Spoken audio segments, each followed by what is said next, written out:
Orang tuaku dihina calon besan karena naik angkot. Saya balas dengan ini.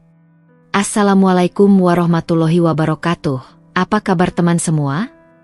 Semoga kalian dalam keadaan sehat, dimudahkan rezekinya, dan dilancarkan segala urusannya, serta penuh dalam kebahagiaan.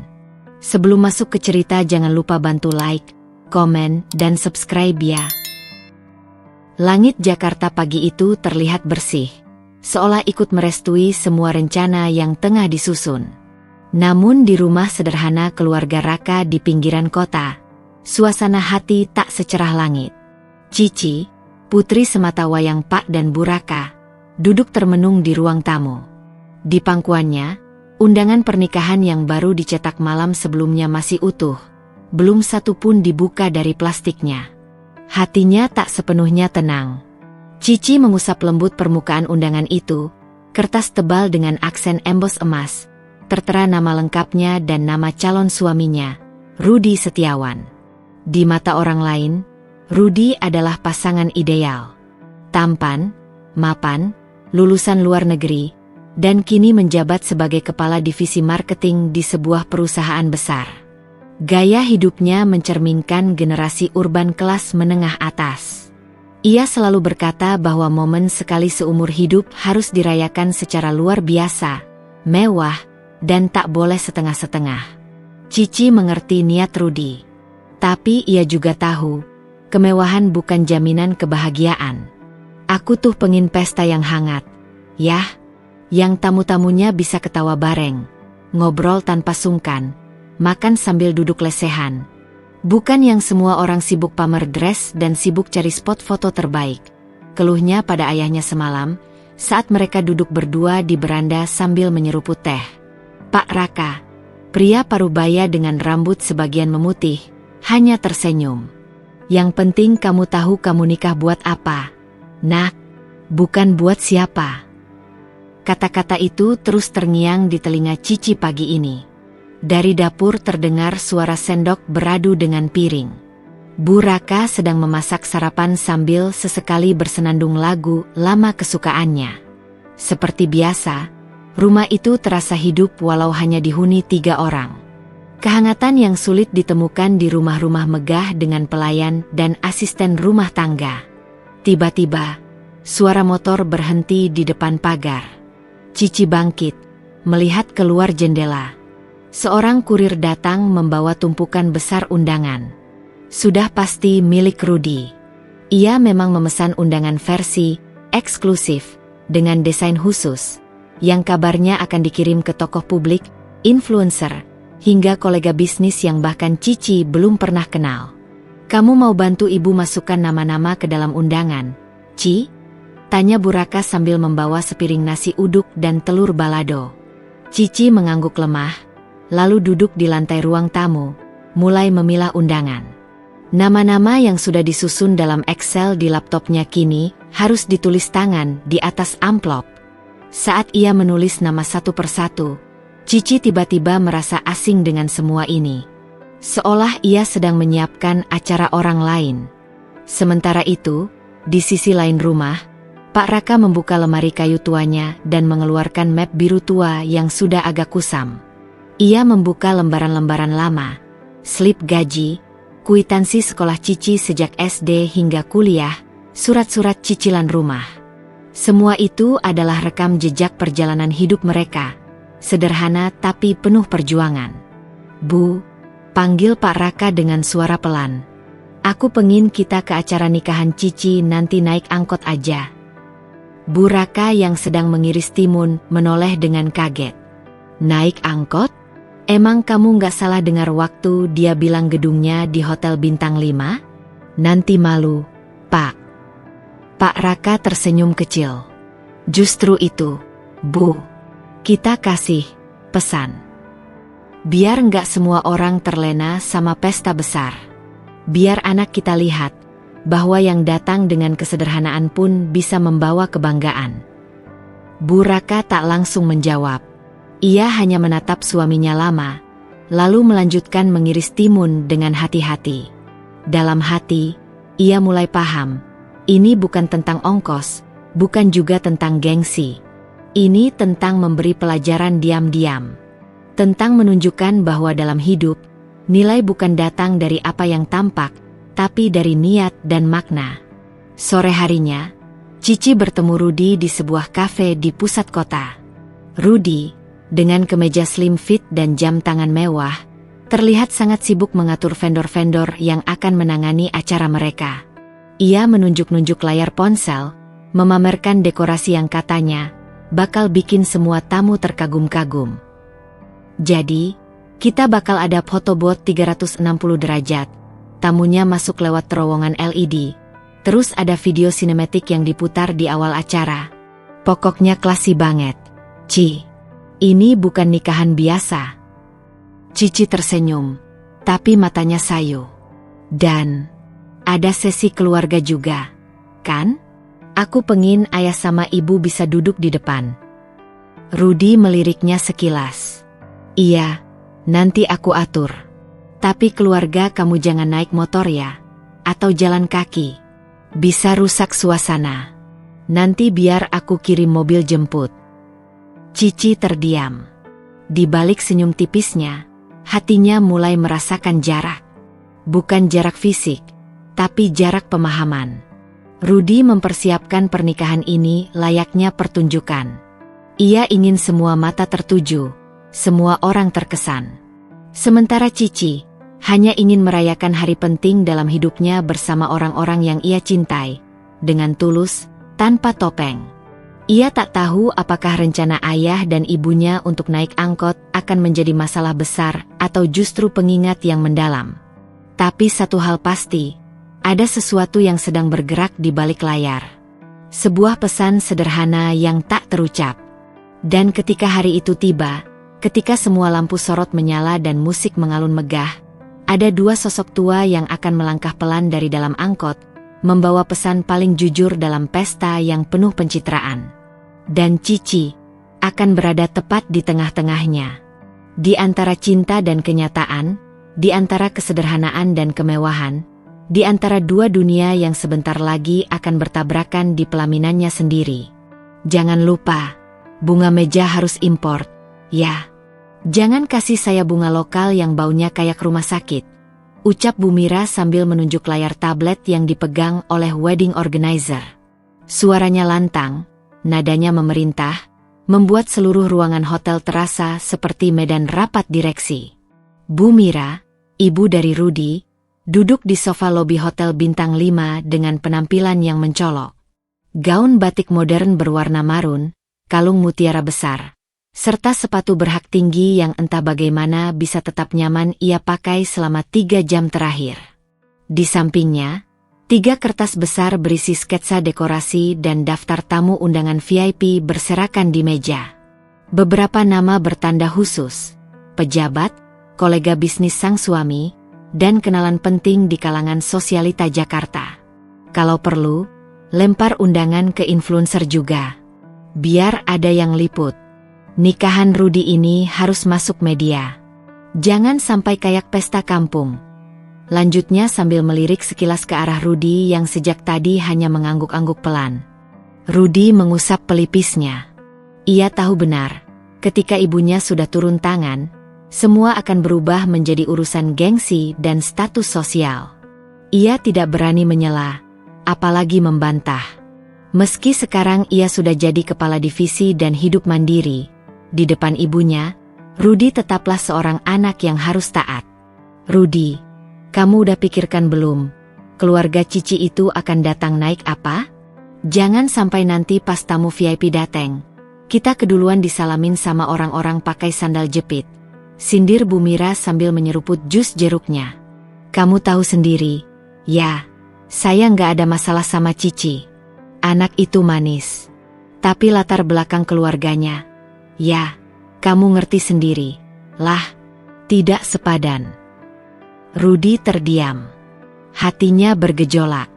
Bukan kali ini saja ibunya menyindir keluarga Cici.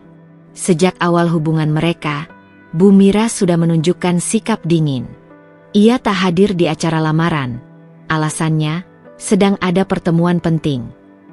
Ia jarang menyebut nama Cici, dan kalaupun menyebut, selalu dengan nada datar. "Bu," ujar Rudi pelan. "Kita kan udah sepakat. Ini pernikahan aku dan Cici. Bukan buat pamer siapa lebih kaya atau siapa lebih punya koneksi." Bu Mira tertawa kecil, tajam. "Rudi, kamu tuh terlalu polos.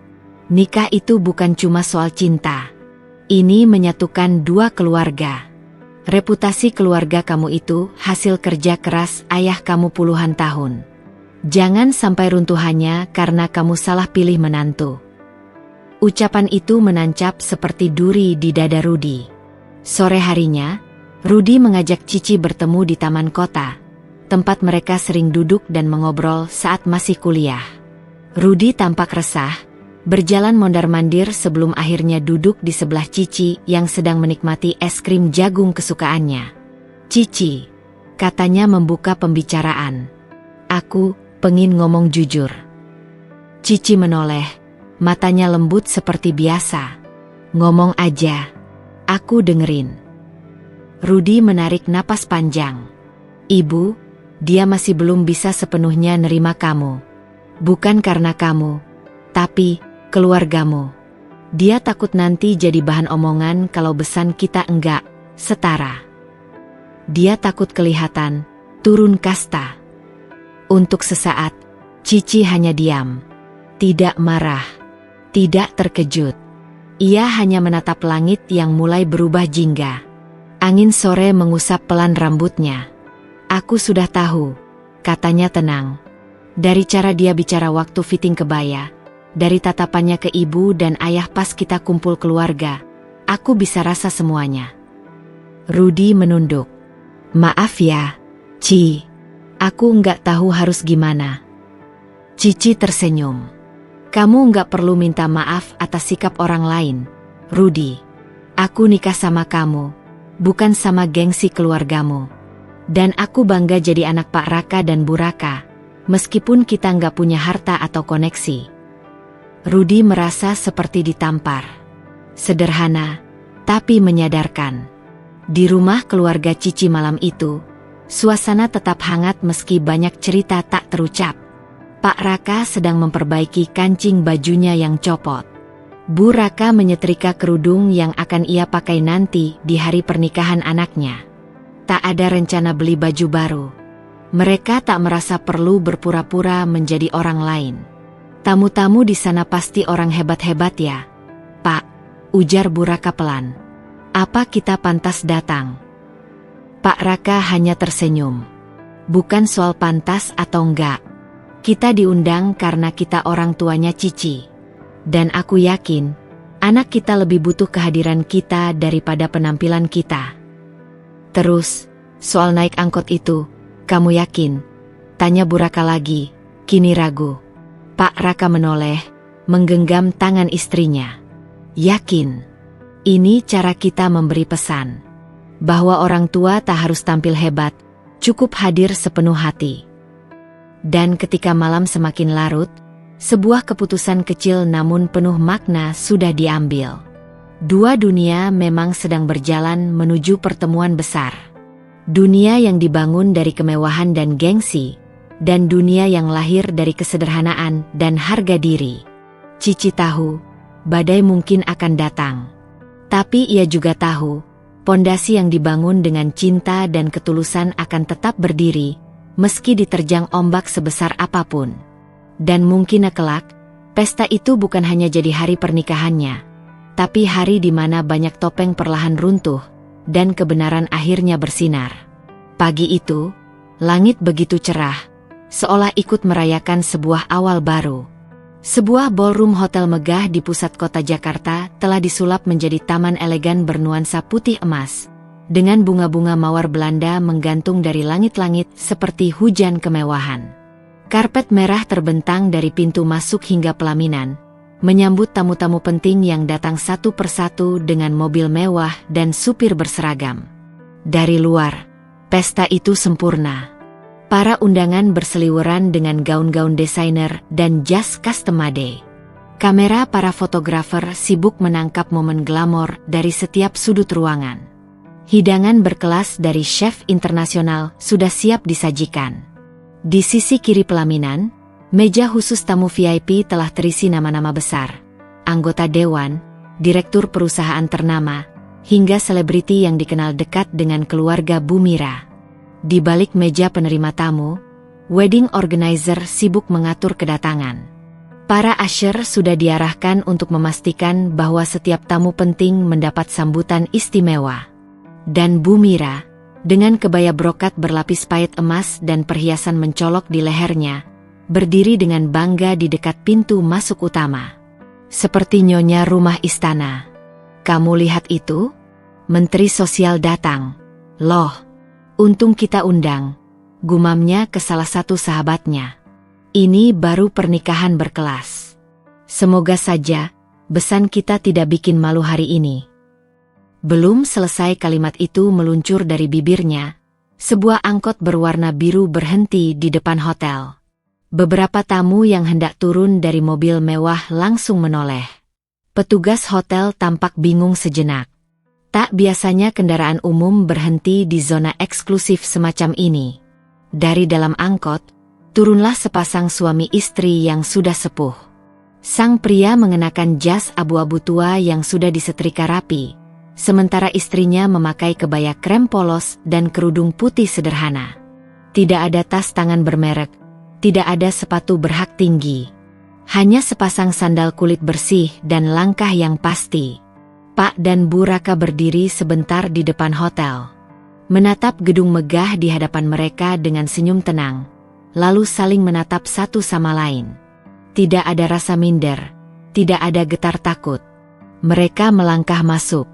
Dan saat itulah, semua mata tertuju pada mereka.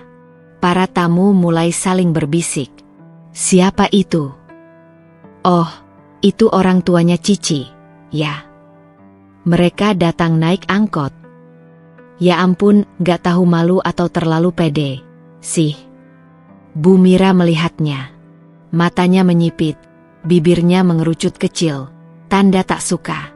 Ia memalingkan wajah sambil menghela napas panjang, lalu berbisik ke temannya, lihat sendiri, kan? Saya sudah bilang, enggak selevel. Namun justru karena kesederhanaan itu, aura Pak dan Bu Raka terasa berbeda. Ada ketenangan dan harga diri yang tidak bisa dibeli. Langkah mereka mantap, senyum mereka tulus. Mereka menyapa petugas dengan sopan, berjabat tangan dengan panitia acara, lalu dengan tenang duduk di kursi tamu yang telah disediakan di deretan belakang, tanpa protes, tanpa keluhan. Sementara itu, dari ruang rias, Cici yang sedang didandani, mengintip sedikit lewat celah pintu. Ia melihat ayah dan ibunya duduk di tengah-tengah tamu dengan pakaian sederhana, tapi postur mereka tetap tegak dan wajah mereka bersinar damai. Air matanya menetes. Mereka datang, bisik Cici lirih, dengan caranya sendiri. Rudi yang saat itu juga sedang bersiap di ruangan sebelah, mendapat kabar dari panitia. Keluarga Cici sudah datang. Mas, naik angkot, duduk di belakang. Ia tercekat. Dadanya sesak oleh rasa bersalah dan kagum sekaligus. Bisa tolong pindahkan kursi mereka ke barisan depan? Pintanya cepat. Tapi panitia ragu. Bu Mira yang atur posisi duduk. Mas, kami. Sudah. Saya yang tanggung jawab, tegas Rudi. Wajahnya berubah. Kali ini, ia bukan hanya anak dari keluarga kaya. Ia adalah calon suami yang ingin berdiri untuk perempuan yang ia cintai, dan keluarga yang layak dihormati. Acara dimulai. Musik lembut mengalun. Cici masuk dengan anggun, diiringi lirih suara hadrah yang menghanyutkan. Semua mata kembali tertuju ke arah pelaminan. Tapi Cici tak memedulikan itu. Yang ia cari hanya dua sosok sederhana di antara keramaian. Saat matanya menemukan ayah dan ibunya, hatinya tenang. Langkahnya lebih pasti. Di pelaminan, Rudi menggenggam tangan Cici. Ayah dan ibumu datang. Bisiknya. Aku tahu, jawab Cici pelan. dan mereka datang dengan cara paling bermartabat. Beberapa tamu mulai melihat keluarga Cici bukan lagi sebagai simbol kekurangan, tapi sebagai orang tua yang apa adanya, jujur, dan tulus. Tatapan sinis perlahan berubah menjadi tatapan penasaran, bahkan hormat. Beberapa mulai berbisik-bisik dengan nada yang berbeda. Saya suka cara mereka hadir. Tidak pura-pura. Iya, malah bikin saya ingat orang tua saya di kampung. Dan Bu Mira? Ia duduk dengan wajah tegang. Tak banyak bicara. Ia bisa merasakan atmosfer berubah. Apa yang awalnya ia kira akan jadi momen mempermalukan pihak besan, justru berbalik. Semua orang mulai tertarik pada kesederhanaan yang mencolok di antara pesta glamor ini. Ia menyadari, diam-diam, gengsi bisa kalah oleh ketulusan. Dan itu membuatnya gelisah. Hari itu tetap berjalan seperti yang direncanakan. Tapi makna hari itu menjadi lebih dari sekadar resepsi mewah. Itu menjadi hari di mana kejujuran menang atas kepura-puraan. Hari di mana langkah kaki dua orang tua dari angkot menggetarkan seluruh pesta, tanpa kata-kata. Hari di mana cinta, bukan kemewahan, yang menjadi sorotan utama. Suasana pesta pernikahan masih berlangsung hangat. Musik instrumental klasik mengalun lembut, hidangan utama mulai disajikan, dan para tamu bergantian naik ke pelaminan untuk berfoto bersama pengantin. Rudi dan Cici tersenyum di atas pelaminan. Meski di balik senyum itu, Cici menyimpan perasaan lain yang tak mudah dijelaskan. Di salah satu sudut ballroom, tampak Bu Mira berdiri di antara dua orang sosialita yang baru saja datang. Bu Anik, istri pengusaha properti, dan Bu Lestari, seorang sosialita terkenal yang sering muncul di majalah gaya hidup. Ketiganya berdiri memegang gelas berisi jus buah dalam flute kristal, sesekali tertawa kecil, menilai, dan membandingkan detail pesta. Bagus ya dekorasinya, puji Bu Anik sambil melihat rangkaian bunga di belakang pelaminan. Ya, dong, sahut Bu Mira cepat. Saya pilih vendor dari Bali. Premium class. Memang harus keluar uang lebih kalau mau elegan. Seketika pandangan Bu Mira tertuju ke barisan belakang. Di sana, Pak Raka tengah berbicara dengan tamu sebelahnya. Sementara Bu Raka sesekali mengipasi dirinya dengan brosur undangan yang dibawanya sendiri. Wajah mereka tetap tenang. Mereka tampak tidak menyadari bahwa sorotan mata itu sedang diarahkan dengan sinis.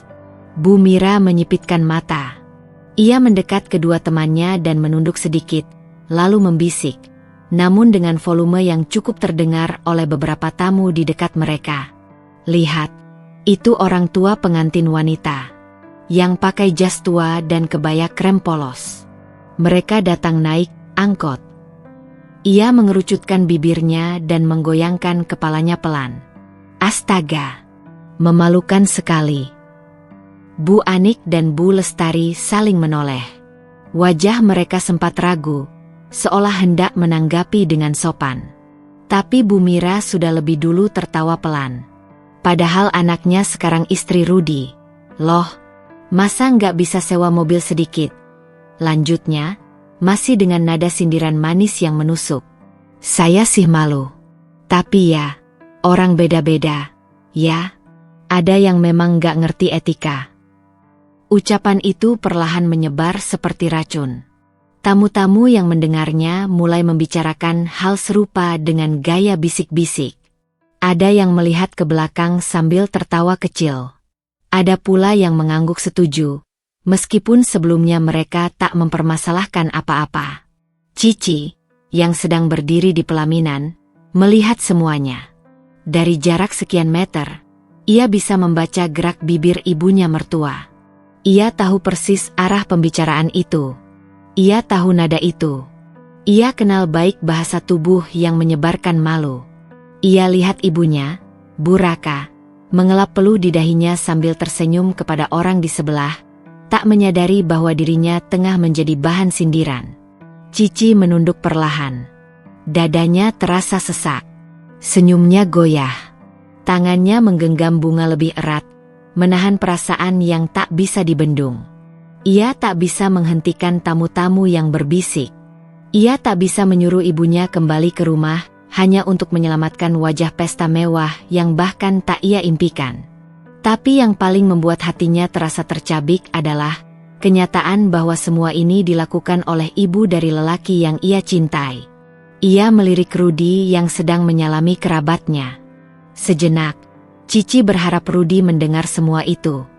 Ia ingin suaminya tahu bahwa pesta ini telah menjadi panggung penghakiman yang menyakitkan. Beberapa tamu mulai menghampiri pelaminan, membawa anak-anak kecil untuk berfoto. Cici menguatkan dirinya lagi. Ia tersenyum. Ia menjawab sapaan. Tapi di dalam hatinya, badai mulai bergemuruh. Di bangku belakang, Pak Raka mulai merasa gelisah.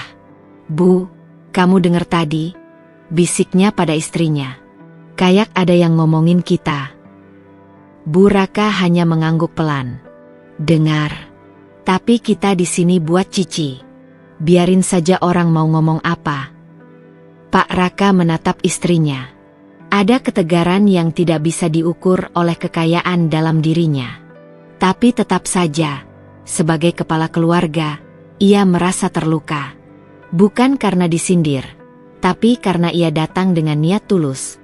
Namun dicemooh hanya karena tidak tampil sesuai standar pesta mewah. Sementara itu, Rudy akhirnya mendekati pelaminan lagi. Ia melihat raut wajah Cici yang berubah. Redup. Ada genangan air di mata istrinya. "Kamu kenapa?" tanya Rudy pelan. Cici tidak langsung menjawab. Ia menatap lurus ke arah ibu Rudy, lalu menoleh ke belakang ke arah kedua orang tuanya. "Aku tahu. Ini semua bukan salah kamu. Tapi aku sedih." "Sedih kenapa?" "Karena ibu kamu mempermalukan orang tuaku di hari yang seharusnya jadi hari paling bahagia." Perkataan itu seperti tamparan bagi Rudy. Ia tahu ibunya keras kepala dan penuh gengsi, tapi ia tak menyangka bahwa ucapan-ucapan itu diucapkan secara terang-terangan, bahkan di depan tamu. Ia menarik napas panjang. "Aku akan bicara sama ibu," gumamnya. Cici menggeleng pelan. "Jangan sekarang. Bukan di hari ini. Tapi tolong, jangan diamkan." Pesta berlanjut. Tapi ada perubahan. Aura mewah mulai terasa dingin. Banyak tamu mulai melihat bahwa yang sederhana tidak selalu harus disindir. Beberapa bahkan mulai menghampiri Pak dan Bu Raka untuk bersalaman. "Saya terharu Bapak dan Ibu datang dengan cara apa adanya. Saya jadi ingat almarhum orang tua saya," ucap salah satu tamu, seorang profesor tua yang ternyata pernah menjadi dosen Cici saat kuliah. "Saya bangga dengan Cici. Dia tumbuh dari orang tua yang punya nilai." Pak Raka tersenyum malu. Bu Raka menunduk sambil berkata lirih, "Terima kasih, Nak. Kami cuma ingin datang sebagai diri kami sendiri." Di ujung pesta, saat sebagian besar tamu sudah mulai meninggalkan ruangan, Rudy berdiri sendiri di sudut ruangan. Pandangannya tertuju ke arah ibunya yang masih sibuk mengatur sisa panitia.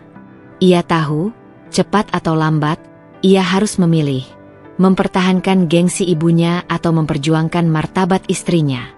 Dan malam itu, ia mulai memutuskan untuk tidak diam lagi. Lampu kristal yang menggantung megah di tengah ballroom perlahan mulai meredup. Pertanda acara resepsi hampir selesai. Musik lembut berganti menjadi lagu penutup yang syahdu. Beberapa tamu pamit dengan ucapan selamat dan senyum. Tapi Cici masih berdiri di pelaminan dengan tubuh yang kaku dan hati yang menganga. Senyumnya masih ada, tapi bukan lagi senyum bahagia. Itu senyum yang ia pelajari selama bertahun-tahun sebagai bentuk sopan santun. Senyum yang harus tetap terpajang meski dunia di dalam hati sedang runtuh. Tangannya dingin. Mata Cici berair, tapi tidak mengizinkan air matanya jatuh. Ia melihat ke arah kursi di pojok belakang, tempat Pak dan Bu Raka duduk dengan tenang. Sang ayah tengah merapikan sarung tangan ibunya, sementara sang ibu mencoba memperbaiki tali sepatu ayah yang sedikit lepas. Mereka saling menjaga. saling merawat, dan tetap tersenyum, seolah tidak ada satupun sindiran tadi yang mampu menembus keteguhan hati mereka. Cici merasa sesak. Ia menggigit bibir, menahan gejolak yang hampir meledak dari dalam dada. Matanya memanas, bukan karena malu, tapi karena cinta yang begitu dalam untuk dua sosok itu. Ia tahu, di balik wajah teduh itu, ayah dan ibunya pasti menelan perih. Mereka tidak akan mengeluh, tidak akan membalas sindiran Bu Mira. Tapi justru karena itulah Cici merasa bersalah. Mereka datang dengan hati, bisik Cici dalam hati, tapi dibalas dengan hinaan. Sementara itu, Rudi berdiri tak jauh dari pelaminan, menatap istrinya diam-diam.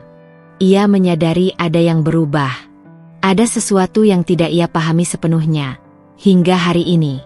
Sore tadi, saat ia melihat dua sosok tua turun dari angkot dan berjalan memasuki hotel dengan langkah pelan, ia hanya mengira mereka datang sederhana karena prinsip hidup mereka.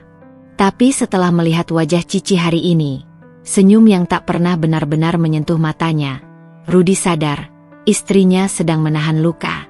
Dan lukanya bukan karena orang lain, tapi karena keluarganya sendiri. Rudi merapatkan jasnya.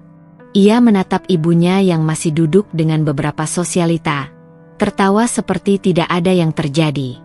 Dunia Bu Mira adalah dunia gengsi, dunia pamer status dan kemewahan. Dan hari ini, ia sadar, ibunya telah melukai orang yang paling berarti dalam hidupnya. Ia mendekati Cici perlahan. "Sayang," bisiknya lirih. Cici tak menoleh, tapi ia menjawab, "HM. Maaf." Baru saat itu Cici menoleh. "Kenapa kamu minta maaf?" Rudi menatap istrinya dalam-dalam. "Karena aku diam.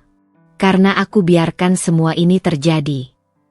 Cici menarik napas dalam. "Aku tahu kamu di tengah-tengah. Tapi tahu nggak, Di, yang paling sakit bukan disindir atau dihina. Yang paling sakit adalah melihat orang tuaku disakiti di hari bahagiaku, dan aku nggak bisa melindungi mereka." Air mata akhirnya tumpah, tapi tetap dalam diam. Ia membiarkannya mengalir tanpa isak, seolah tak ingin mencuri perhatian siapapun. Itu bukan tangisan drama. Itu tangisan hati yang tergores dalam. Rudi menggenggam tangan Cici. "Mereka tahu kamu cinta sama mereka. Mereka tahu kamu ingin melindungi. Dan aku tahu mereka bangga." Cici menggeleng pelan. Mereka datang naik angkot bukan karena nggak mampu, tapi karena mereka ingin mengingatkan sesuatu tentang kesederhanaan, tentang asal, tentang inti dari pernikahan. "Dan aku mengkhianati semua itu," lanjut Cici lirih. "Aku terlalu diam, terlalu sibuk menyenangkan semua orang, sampai lupa berdiri untuk orang yang paling mencintaiku tanpa syarat." Rudi menggenggam tangan istrinya lebih erat. "Besok, aku mau antar kamu ke rumah mereka. Kita minta maaf. Kita bicara baik-baik. Dan aku akan bicara ke ibu."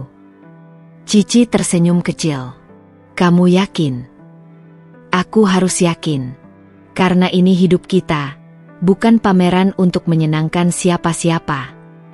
Sementara itu, di meja belakang, Bu Raka menoleh ke arah pelaminan.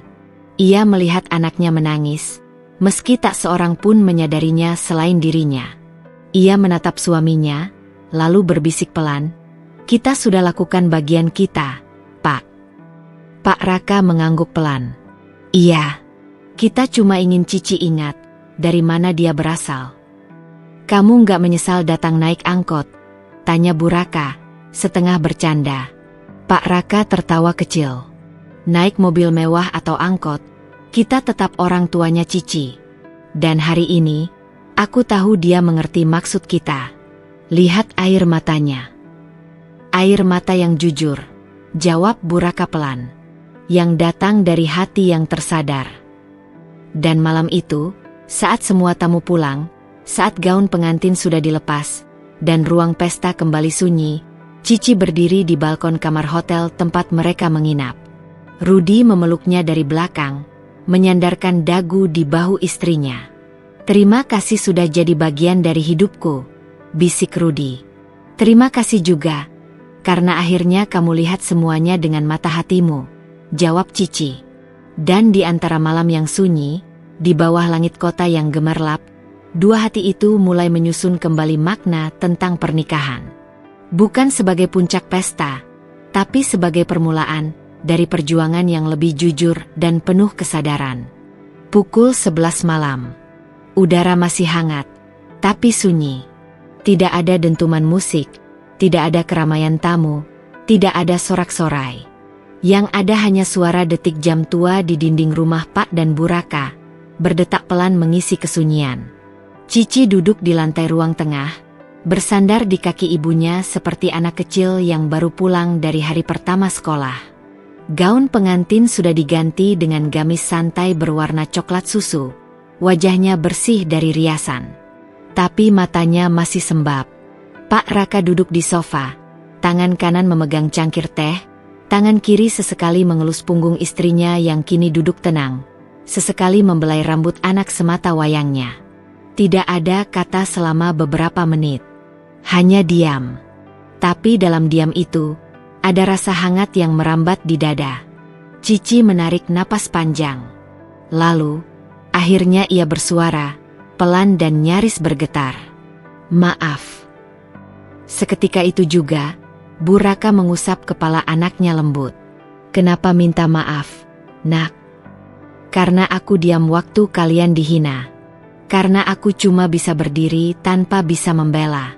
Karena aku membiarkan semua orang menilai kalian dari cara datang, dari baju yang kalian pakai, dari tempat duduk di belakang.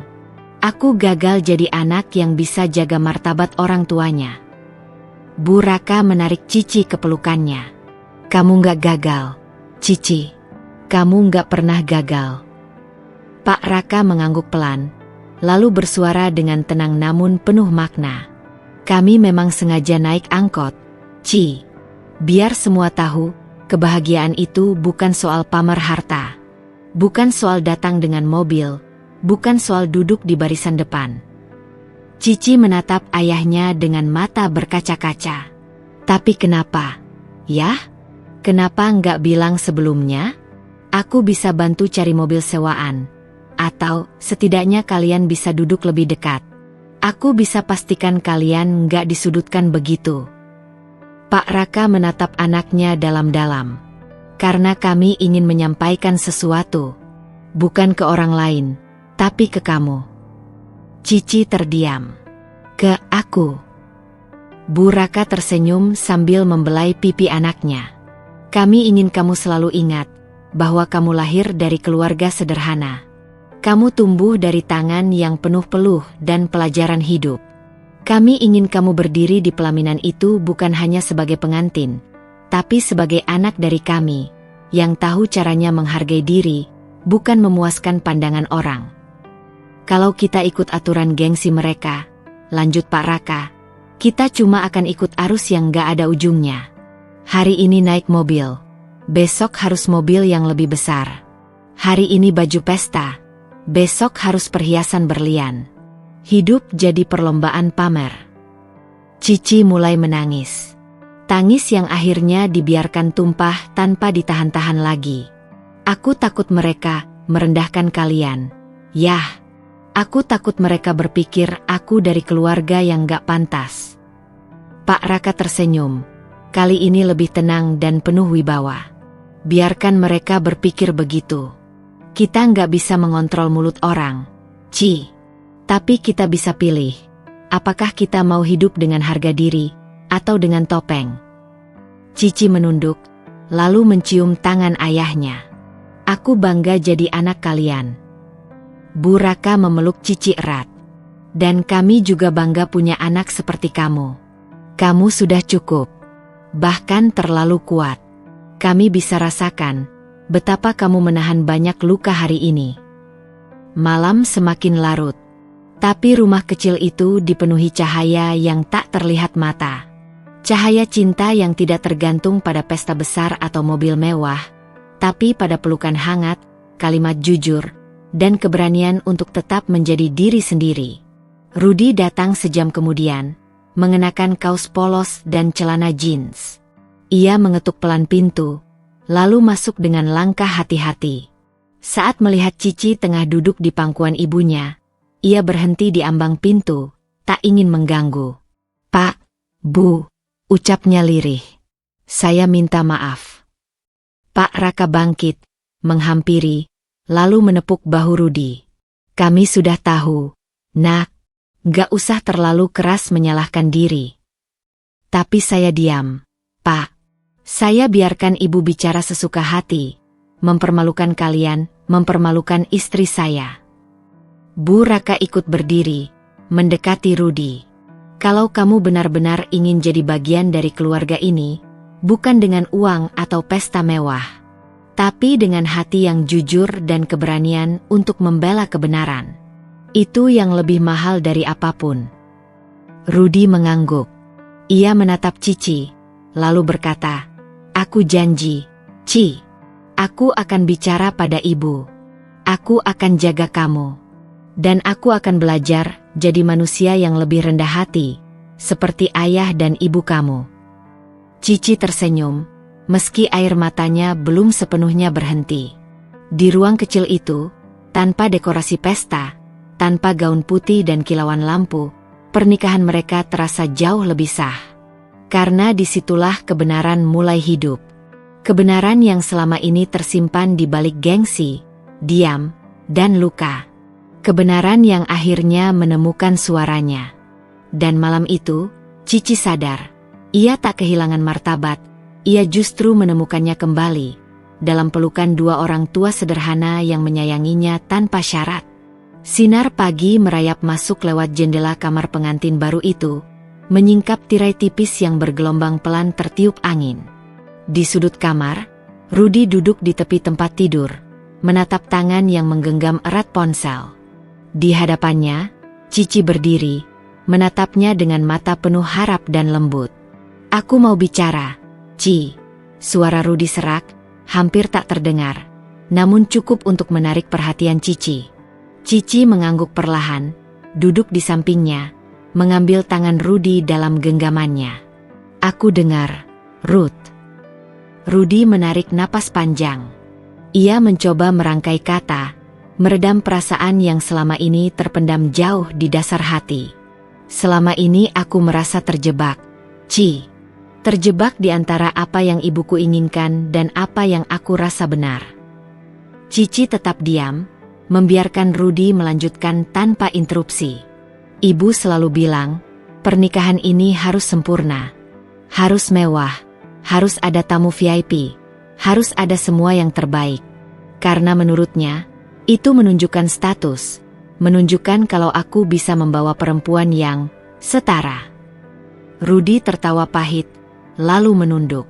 "Tapi, aku mulai sadar, Ci. Sadar bahwa ibu terlalu fokus pada apa yang terlihat di luar. Dia lupa melihat apa yang sebenarnya penting. Dia lupa kalau keluarga itu bukan soal seberapa besar pesta atau siapa yang duduk di barisan depan. Aku lihat kamu dan orang tuamu. Kesederhanaan mereka yang tulus, cinta yang mereka tunjukkan, bahkan saat semua mata memandang sinis." Cici menggenggam tangan Rudy lebih erat, seolah memberikan kekuatan yang dia tahu ia butuhkan. "Aku malu, Ci," kata Rudy lirih. "Aku selama ini diam saja, membiarkan semua itu terjadi. Aku membiarkan ibuku menghakimi keluargamu tanpa aku tegur. Aku ikut sibuk dengan gengsi yang sebenarnya hampa." Matanya menatap dalam ke mata Cici. "Aku ingin berubah.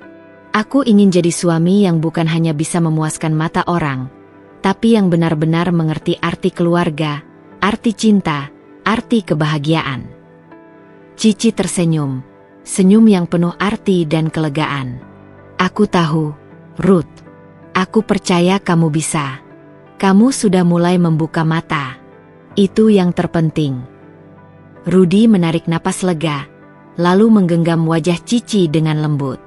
"Kamu sabar padaku. Kamu kuat. Kamu lebih dari yang aku layak dapatkan." Cici menatapnya. Air mata kecil jatuh tanpa bisa ditahan. Aku bukan yang sempurna, Ruth. Tapi aku yakin, selama kita bersama, kita bisa jalani semua ini. Dengan jujur dan saling menguatkan. Rudy mengangguk, dan untuk pertama kalinya sejak lama, ia merasa hatinya benar-benar terbuka dan ringan. Kamu mau aku mulai bicara sama ibuku? Tentang semua ini. Tentang bagaimana aku sebenarnya ingin membela kamu dan keluarga kita. Bukan hanya menurut apa kata dia, kata Rudy dengan suara mantap. Cici mengangguk penuh semangat. Aku akan selalu dukung kamu. Mereka berdua terdiam sejenak, menikmati ketenangan yang datang setelah badai emosi yang menghempas selama berhari-hari. Rudy tahu ini bukan akhir dari perjuangan, tapi ia siap mulai berjalan dengan langkah baru. Langkah yang diiringi cinta dan keberanian untuk melawan gengsi yang selama ini membelenggunya. Matahari sudah mulai condong ke barat saat mobil keluarga Rudy tiba di depan rumah Pak dan Bu Raka. Rudy mengantar ibunya, Bu Mira, yang tampak sedikit tegang, namun berusaha tetap menjaga wibawa. Pak Raka membuka pintu dengan senyum hangat, sementara Bu Raka menyambut mereka dengan anggukan sopan. Silakan masuk, Bu Mira, ujar Pak Raka ramah. Kami senang bisa bertemu dan berbincang lebih dekat. Bu Mira mengangkat dagu, matanya tajam mengamati rumah sederhana yang ada di depannya.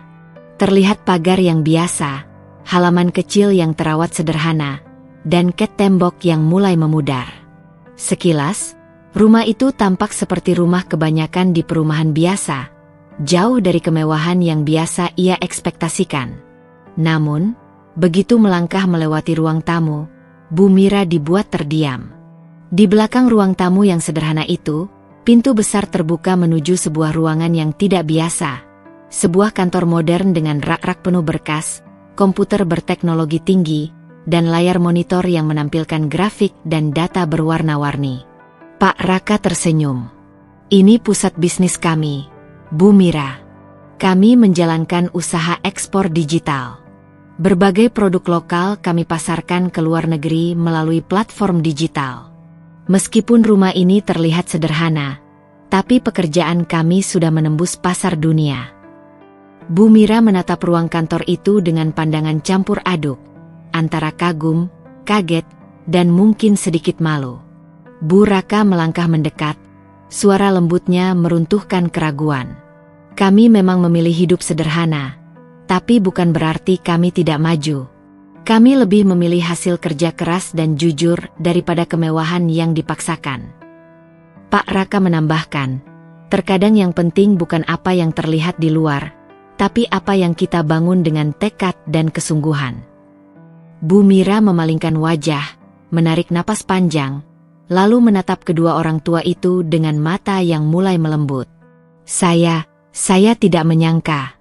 Selama ini saya terlalu cepat menilai tanpa tahu apa sebenarnya yang kalian jalani. Bu Raka tersenyum. Memang mudah menilai dari permukaan. Tapi kami percaya, pada akhirnya, kerja keras dan integritas akan berbicara lebih lantang daripada gengsi atau tampilan luar. Bu Mira menunduk, suara sedikit bergetar. Saya harus belajar banyak dari kalian. Dan juga dari Rudy, yang mulai membuka mataku tentang arti keluarga sesungguhnya. Pak Raka mengangguk. Kami juga berharap pertemuan ini bisa menjadi awal baru, bukan hanya antara dua keluarga, tapi juga hati yang terbuka dan saling menghargai. Suasana yang awalnya tegang perlahan mencair. Obrolan ringan mulai mengalir, membangun jembatan yang selama ini retak oleh prasangka dan ego. Rudy yang duduk di samping ibunya merasa lega. Ia tahu, langkah kecil ini penting. Bukan hanya untuk membuktikan siapa keluarganya, tapi juga untuk membangun pondasi rumah tangga yang kelak akan ia bangun bersama Cici. Rumah yang didirikan atas cinta, pengertian, dan penerimaan. Di ruang kecil rumah sederhana itu, dua ibu bertemu.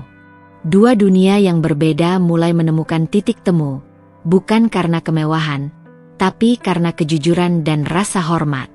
Dan malam itu, lebih dari sekadar pertemuan antar keluarga, Terjadi sebuah pelajaran penting tentang arti sejati dari sebuah keluarga. Suasana di ruang tamu rumah Pak Raka mulai berubah. Bu Mira yang sebelumnya terlihat angkuh dan penuh prasangka kini duduk terpaku. Matanya membelalak tak percaya. "Pak Raka, apakah benar ini perusahaan Bapak?" tanya Bu Mira dengan suara gemetar, masih mencoba mencerna kenyataan yang baru saja diketahuinya. Pak Raka mengangguk perlahan, tetap tenang. "Ya, Bu Mira. Kami memang memilih tidak banyak bicara soal bisnis kami di luar. Kami lebih suka fokus bekerja dan membuktikan melalui hasil, bukan pamer."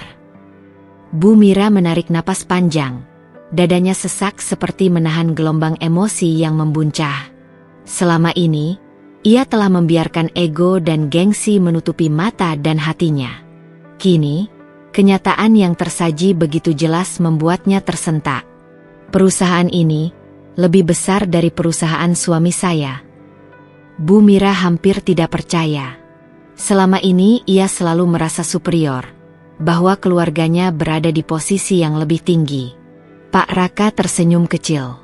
"Kami tidak berlomba-lomba soal siapa yang lebih besar. Tapi kalau memang harus dibandingkan, ya, kami memang lebih besar. Lebih dari sekadar omset, kami bangga karena perusahaan kami memberikan banyak kesempatan bagi lulusan terbaik dari universitas ternama, membuka lapangan kerja yang layak, dan berkontribusi untuk kemajuan banyak keluarga." Bu Mira menghela napas, menyeka sedikit air mata yang tak ia sadari sudah jatuh. Saya terlalu cepat menilai, Pak Raka. Saya menilai dari pakaian, dari kendaraan, bahkan dari rumah. Padahal yang benar-benar penting adalah apa yang ada di dalam hati dan apa yang kita bangun dengan kerja keras." Bu Raka mengangguk, menatap mata Bu Mira dengan penuh pengertian. "Itulah mengapa kami sengaja datang naik angkot. Bukan untuk dipermalukan, tapi agar semua tahu bahwa kebahagiaan dan kehormatan keluarga tidak bergantung pada kemewahan yang dipamerkan, melainkan pada cinta, kejujuran, dan kerja keras yang tulus." Suara Bu Mira bergetar saat ia berkata, "Selama ini saya hanya melihat status dan gengsi. Tapi sekarang saya tersentak oleh kenyataan bahwa keluarga Cici jauh lebih kuat dan mulia daripada yang saya bayangkan." Pak Raka bangkit dan merangkul Bu Mira dengan hangat. "Tidak ada kata terlambat untuk belajar dan berubah, Bu Mira.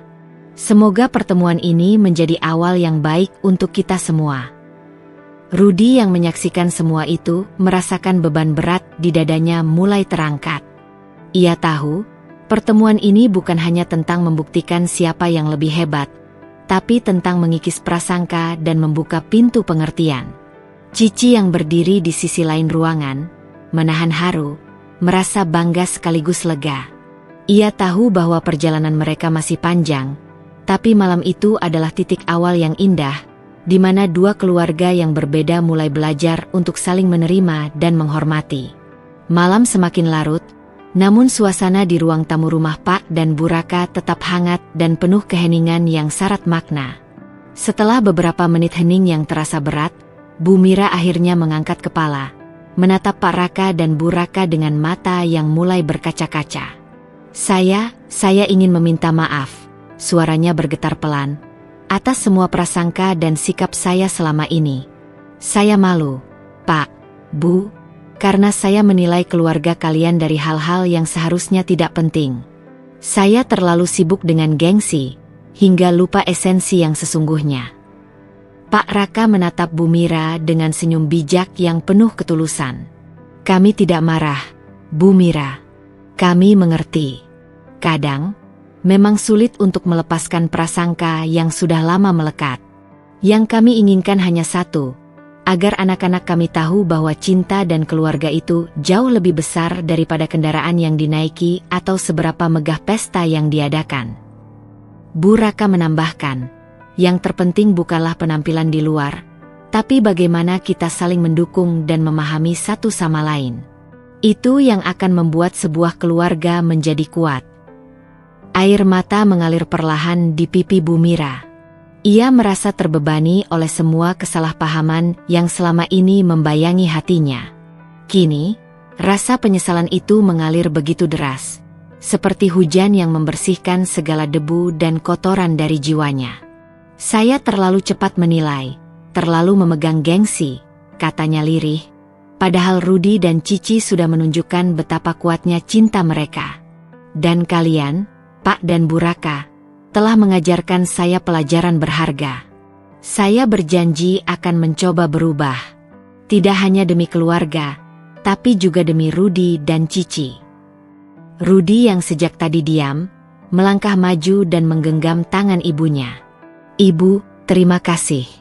Saya tahu ini tidak mudah bagi ibu. Tapi saya bangga ibu mau membuka hati. Cici dan aku akan berjuang membangun keluarga yang kuat, bukan hanya dari segi materi, tapi juga cinta dan saling pengertian. Cici, dengan senyum tulus dan mata yang berkaca-kaca, ikut maju dan merangkul Bu Mira. Terima kasih, Bu.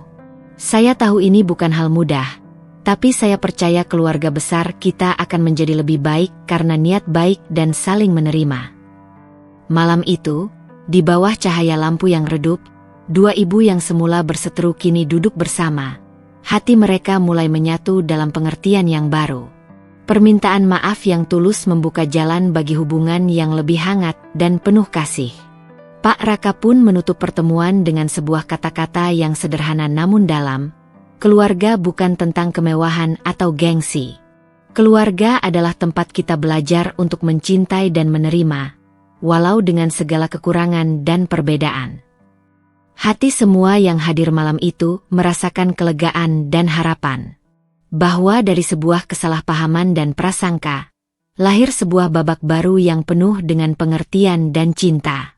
Beberapa minggu setelah malam penuh kejujuran dan permintaan maaf, Cici dan Rudy duduk berdua di teras rumah orang tua Cici.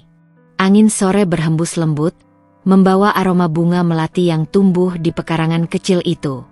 Suasana jauh berbeda dari kemewahan pesta sebelumnya. Lebih tenang, hangat, dan penuh makna. Bagaimana kalau kita adakan syukuran kecil saja di sini, di rumah Mama Papa? Cici mengusulkan, menatap Rudy dengan senyum yang tulus. Tidak perlu mewah, cukup keluarga dekat dan teman-teman yang benar-benar peduli. Rudy mengangguk. Wajahnya memancarkan ketenangan yang baru. Aku setuju, Ci. Aku ingin pesta kali ini benar-benar tentang kita, tentang keluarga yang saling mendukung, bukan tentang pamer dan gengsi. Hari yang dinantikan pun tiba. Rumah sederhana itu dipenuhi suara tawa dan obrolan hangat dari tamu yang datang. Tidak ada deretan mobil mewah yang berjejer di halaman, hanya sepeda motor, mobil sederhana, dan beberapa tetangga yang berjalan kaki dengan wajah ceria. Bu Raka dan Pak Raka sibuk di dapur kecil, memasak hidangan favorit keluarga yang selama ini jarang tersaji di pesta-pesta besar. Wangi masakan memenuhi seluruh ruangan, menambah suasana kehangatan yang meresap ke dalam hati. Di sudut ruang tamu, Bu Mira duduk bersama Bu Raka, tertawa lepas mendengar cerita-cerita lucu dari para tetua yang mengenang masa lalu. Tidak ada rasa canggung atau dingin seperti dulu. Kini, mereka berbagi kehangatan sebagai sesama ibu yang ingin melihat anak-anak mereka bahagia. Rudy dan Cici berjalan bergandengan tangan, menyapa setiap tamu yang datang. Tatapan penuh kasih mereka menjadi saksi bagaimana perjuangan dan pemahaman telah mengubah segala sesuatunya menjadi lebih baik. Ci, bisik Rudy, aku ingin mulai membangun keluarga kita dengan dasar yang kuat, kejujuran, cinta, dan saling menghargai. Aku berjanji akan mendukungmu, tidak peduli apa kata orang. Cici menatap mata Rudy, hatinya bergetar. Aku percaya, Du. Kita sudah melewati banyak hal bersama. Ini baru awal yang sebenarnya.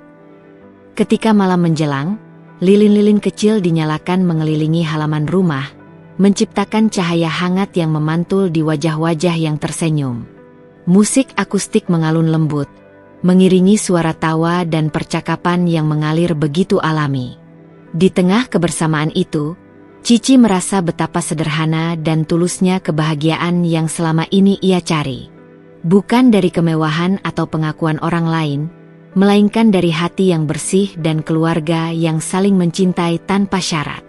Rudy pun merasakan hal yang sama. Semua keraguan dan tekanan dari masa lalu perlahan hilang, digantikan oleh keyakinan bahwa cinta mereka mampu melewati segala rintangan. Syukuran kecil itu bukan sekadar acara, tapi sebuah simbol baru, tentang bagaimana sebuah keluarga bisa bangkit, belajar menerima, dan merayakan hidup tanpa harus terperangkap dalam bayang-bayang gengsi. Malam itu, di bawah langit yang bertabur bintang, Cici dan Rudy menatap masa depan dengan penuh harapan. Mereka tahu, perjalanan ini tidak selalu mudah, tapi selama mereka bersama, tidak ada yang tidak mungkin. Malam itu, setelah syukuran kecil yang hangat dan penuh tawa di rumah Pak dan Bu Raka, suasana terasa ringan dan damai. Semua tamu telah pamit pulang satu persatu, meninggalkan keluarga yang kini lebih dekat dan penuh pengertian. Rudy, Cici, Bu Mira, dan Pak Arwan duduk di dalam mobil menuju rumah mereka. Jalanan sepi, lampu jalan menerangi aspal yang basah oleh hujan sore tadi, menciptakan kilauan yang seolah membisikkan harapan baru. Di tengah perjalanan, tiba-tiba Bu Mira memecah keheningan dengan suara ringan tapi penuh arti. "Pak Arwan, bagaimana kalau kita turun dan naik angkot saja sebentar? Aku ingin merasakan langsung apa yang Pak dan Bu Raka alami dulu." Pak Arwan menatap istrinya dengan mata terkejut, lalu tersenyum pelan. "Kalau begitu, ayo kita coba. Terkadang, hal sederhana itu yang membuka mata dan hati kita." Rudy dan Cici saling bertukar pandang, lalu tertawa kecil. Mereka tahu, ini bukan sekadar jalan-jalan biasa.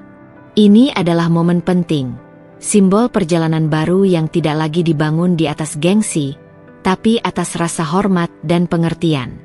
Mereka turun di pinggir jalan, menunggu angkot yang datang perlahan. Sopirnya ramah menyapa, mengantar mereka dengan cerita-cerita kecil tentang penumpang sehari-hari, kehidupan yang jauh dari kemewahan tapi penuh warna. Di dalam angkot yang sederhana itu, Bu Mira menatap keluar jendela, menghela napas panjang.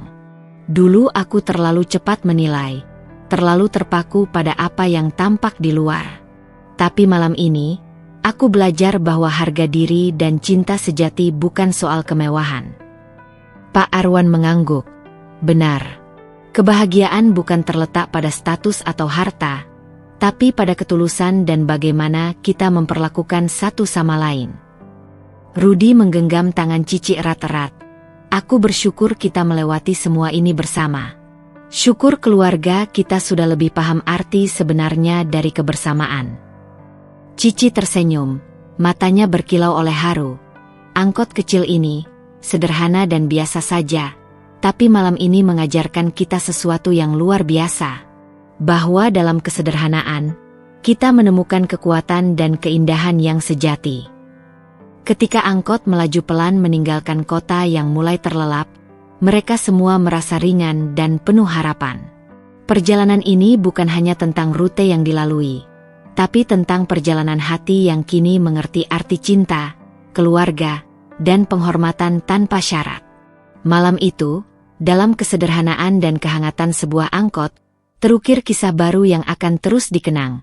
Kisah tentang bagaimana sebuah pilihan sederhana mampu mengubah segalanya.